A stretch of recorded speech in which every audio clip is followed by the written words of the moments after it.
პრობლემები ან ლოგოპედიური სირთულეები აქვს, მათ მთლიანად გამოსწორებამდე უცხო ენის შესწავლის დაწყება რეკომენდებული არ არის. თუ თქვენმა მშობლებმა იზრუნეს, გასწავლეს თავის დროზე ინგლისური და თუ დღეს საჯარო სექტორში მუშაობთ, გაქვთ შანსი გაიაროთ 5 კვირიანი უფასო პრაქტიკა შეერთებული შტატების საკანონმდებლო ორგანოებში. ამერიკის მთავრობა წელსაც დააფინანსებს საქართველოდან 5 ან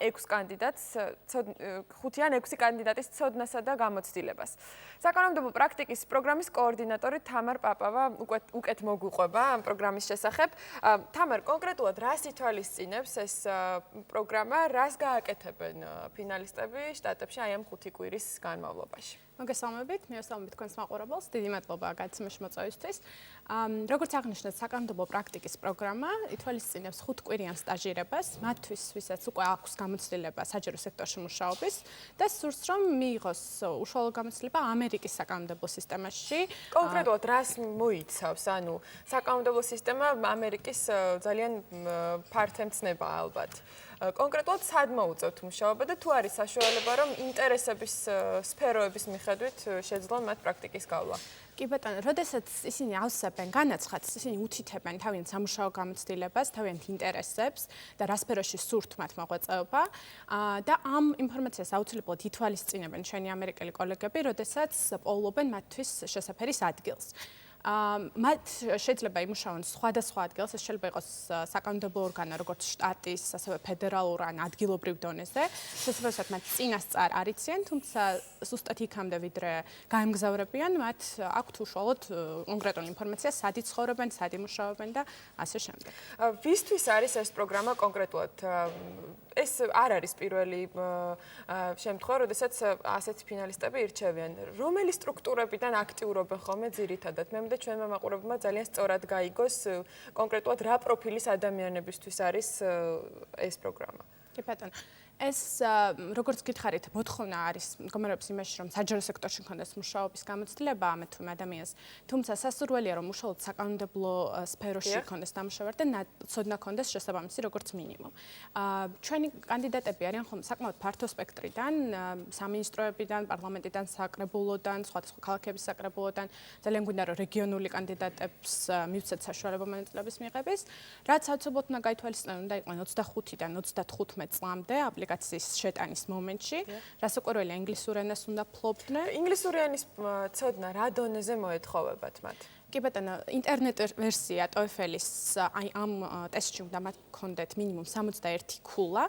ეს არ არის ძალიან მაღალი მოთხოვნა და თუ იმ შემთხვევაში თუ ამ ეს ტესტი მათ უკვე არ აქვთ ჩაბარებული, ესეც არ არის პრობლემა, იმიტომ რომ ნახევარფინალისტებს ჩვენ თავად ჩაუტარებთ ამ ტესტირებას, თუ კი ისინი მოხვდებიან ნახევარფინალისტებში. აპლიკაციის შევსება ხდება ელექტრონულად და ჩვენ შეგვიძლია ვნახოთ ეკრანზე ის მისამართი, სადაც უნდა შევბრძანდნენ და შეავსონ ეს ფორმა. კონკრეტულად რას ფინანსებს ამერიკის მთავრობა? ეს მოიცავს სრულ ხარჯებს? კი ბატონო, ეს მოიცავს რასაკვირველია ყველა იმ ხარჯს, რაც ასოცირებულია ამ პროგრამასთან.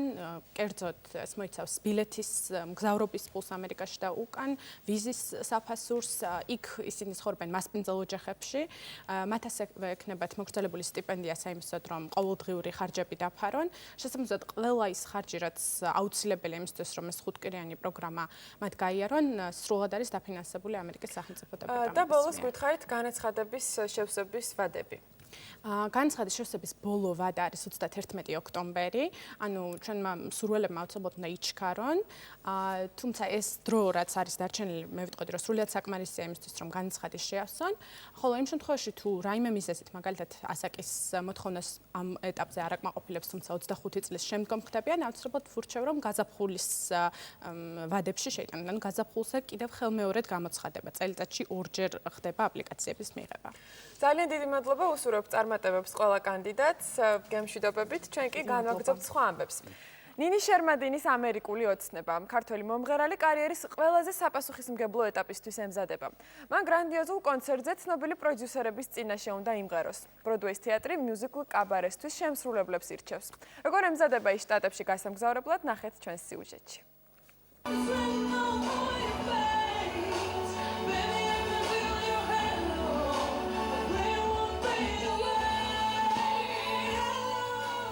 ბიონსეს ცნობილ ჰიტს Halo-ს ნინი შერმადინის შესრულებით მალე ამერიკაშიც მოისმენენ. ერთი თვის წინ ქართველ მომღერალს ოცნების ქვეყნიდან